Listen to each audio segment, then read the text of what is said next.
નમસ્કાર મિત્રો દેશ અને દુનિયાના સુપરફાસ્ટ સમાચારમાં તમારું સ્વાગત છે।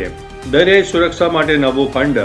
વૈશ્વિક શિપિંગમાં ચાલી રહેલી ઉથલપાથલને જોતા ભારત સરકારે ₹12,980 કરોડના મેરીટાઈમ ઇન્સ્યોરન્સ પૂલને મંજૂરી આપી દીધી છે, જેથી ભારતીય જહાજોને સુરક્ષા મળી રહે। અન્ય મહત્વના સમાચારની વાત કરીએ તો કેબિનેટનો મોટો નિર્ણય। કેન્દ્ર સરકારે ઉત્તર પ્રદેશ અને આંધ્રપ્રદેશમાં રેલવે લાઇનોના વિસ્તરણ માટે 24,000 કરોડના મલ્ટી ટ્રેકિંગ પ્રોજેક્ટને મંજૂરી આપી છે, જેનાથી પરિવહન ક્ષમતામાં મોટો વધારો થશે।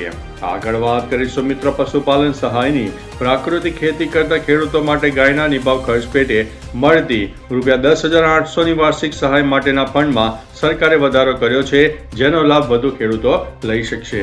અન્ય મહત્વના સમાચારની વાત કરીએ તો હવામાનની ચેતવણી। આગામી 24 કલાકમાં છોટાઉદેપુર, દાહોદ, મહીસાગર અને સૌરાષ્ટ્રના અમરેલી, ભાવનગર જિલ્લાના છૂટાછવાયા વિસ્તારમાં હળવા વરસાદ અથવા તો ગાજવીજ સાથે માવઠાની શક્યતા દેખાઈ રહી છે। અન્ય મહત્વના સમાચારની વાત કરીએ તો આ ખેડૂત પોર્ટલ અપડેટની। ખેતીવાડી વિભાગ દ્વારા ટ્રેક્ટર, સોલાર પંપ અને ડ્રીપ ઇરિગેશન સિસ્ટમ પર 75,000 થી લઈને 5 લાખ સુધીની સબસિડી માટેની નવી અરજીઓ લેવાનું શરૂ કરવામાં આવ્યું છે। અન્ય મહત્વના સમાચારની વાત કરીએ તો લોન રીપેમેન્ટમાં રાહત। રાજ્ય સરકારે ગણત્યાઓ અને ખેડૂતો માટે જમીન ખરીદ કિંમત ભરપાઈ કરવાની મુદત વધારીને ડિસેમ્બર 2026 સુધી કરી છે, જે દેવા હેઠળના ખેડૂતો માટે મોટી રાહત છે। અન્ય મહત્વના સમાચારની વાત કરીએ તો કુદરતી ખેતીને પ્રોત્સાહન। ગુજરાત સરકાર રાજ્યના 500 ગામોને નેચરલ ફાર્મિંગ વિલેજ તરીકે વિકસાવશે। આ ગામોમાં ખેડૂતોને રસાયણ મુક્ત ખેતી માટે ખાસ તાલીમ અને માર્કેટ લિંકેજ આપવામાં આવનારું છે। અન્ય મહત્વના સમાચારની વાત કરીએ તો સિંચાઈ માટે આયોજન। સુજલામ સુફલામ અને સૌની યોજના અંતર્ગત ખેતી માટે પાણી પહોંચાડવા સરકારે નવા બજેટમાં મોટી જોગવાઈ કરી છે, જેથી ઉનાળુ પાકને મોટો ફાયદો થશે। અન્ય મહત્વના સમાચારની વાત કરીએ તો બજેટ અને કૃષિ સહાયની। રાજ્ય સરકાર દ્વારા ખેતીવાડીમાં યાંત્રિકીકરણ વધારવા ટ્રેક્ટર અને પાવર ટીલર જેવી ખરીદી પર સહાયની યોજના અમલમાં છે, જેનો લાભ લેવા માટે ખેડૂતોએ પોર્ટલ ઉપર નજર રાખવા જણાવાયું છે।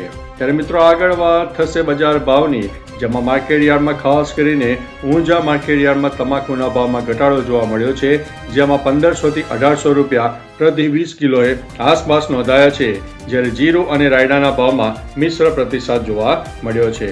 અન્ય મહત્વના સમાચારની વાત કરીએ તો પીએમ કિસાન યોજનાની। પીએમ કિસાન સન્માન નિધિના આગામી 23મા હપ્તાને લઈને ખેડૂતોમાં આશા છે। સરકાર ટૂંક સમયમાં પાત્ર ખેડૂતોના ખાતામાં સહાય જમા પણ કરાવી શકે છે। અન્ય મહત્વના સમાચારની વાત કરીએ તો કમોસમી વરસાદની આગાહી। હવામાન નિષ્ણાત અને અંબાલાલ પટેલની આગાહી મુજબ 19 થી 21 એપ્રિલ દરમિયાન સૌરાષ્ટ્ર અને દક્ષિણ ગુજરાતના કેટલાક ભાગોમાં માવઠાની શક્યતા છે। ખેડૂતોને પાક સુરક્ષિત રાખવા માટે સલાહ પણ આપવામાં આવી છે। અન્ય મહત્વના સમાચારની વાત કરીએ તો ગરમી અને હીટ વેવની। રાજ્યમાં કાળઝાળ ગરમીનો પ્રકોપ યથાવત છે। હવામાન વિભાગે આગામી દિવસોમાં હીટ વેવની આગાહી વ્યક્ત કરી છે, સાથે જ નાગરિકોને બપોરના સમયે સાવચેત રહેવા માટે સૂચના આપી દેવામાં આવી છે। અન્ય મહત્વના સમાચારની વાત કરીએ તો પીએસઆઈ ભરતી પરીક્ષાની। આજે ગુજરાતના 4 ઝોનની 371 શાળાઓમાં 1.10 લાખ જેટલા ઉમેદવારો પીએસઆઈની લેખિત પરીક્ષા આપી રહ્યા છે। એક જ દિવસમાં 2 પેપર લેવામાં આવશે। અન્ય મહત્વના સમાચારની વાત કરીએ તો ઈરાન ઇઝરાયલ યુદ્ધની। ઈરાને અમેરિકા અને ઇઝરાયલ સાથેના યુદ્ધમાં અત્યાર સુધીમાં 3400થી વધુ લોકોના મોત થયા હોવાનો રિપોર્ટ જાહેર કર્યો છે। અન્ય મહત્વના સમાચારની વાત કરીએ તો અમદાવાદમાં જૂથ અથડામણ। નજીવા અકસ્માત બાદ 2 જૂથો વચ્ચે હિંસક અથડામણ અને આગચપીની ઘટના બની હતી। પોલીસે કડક બંદોબસ્ત પણ ગોઠવી દીધો છે। અન્ય મહત્વના સમાચારની વાત કરીએ તો વેદાંત બ્લાસ્ટ કેસની। નવીન જિંદલે ઉદ્યોગપતિ અનિલ અગ્રવાલનો બચાવ કર્યો છે। આ દુર્ઘટનામાં મૃત્યુ આંક વધીને 23 ઉપર પહોંચી ગયો છે। અન્ય મહત્વના સમાચારની વાત કરીએ તો ઉપપ્રમુખનો શ્રીલંકા પ્રવાસ। ભારતના ઉપરાષ્ટ્રપતિ આજથી 2 દિવસ શ્રીલંકાના પ્રવાસે જશે, જેમાં દ્વિપક્ષીય આર્થિક સંબંધો પર ચર્ચા વિચારણા કરવામાં આવનારી છે। તો ચાલો મિત્રો, ફરીથી દેશ અને દુનિયાના સુપરફાસ્ટ સમાચાર લઈને મળતા રહીશું। ત્યાં સુધી અમને રજા આપશો।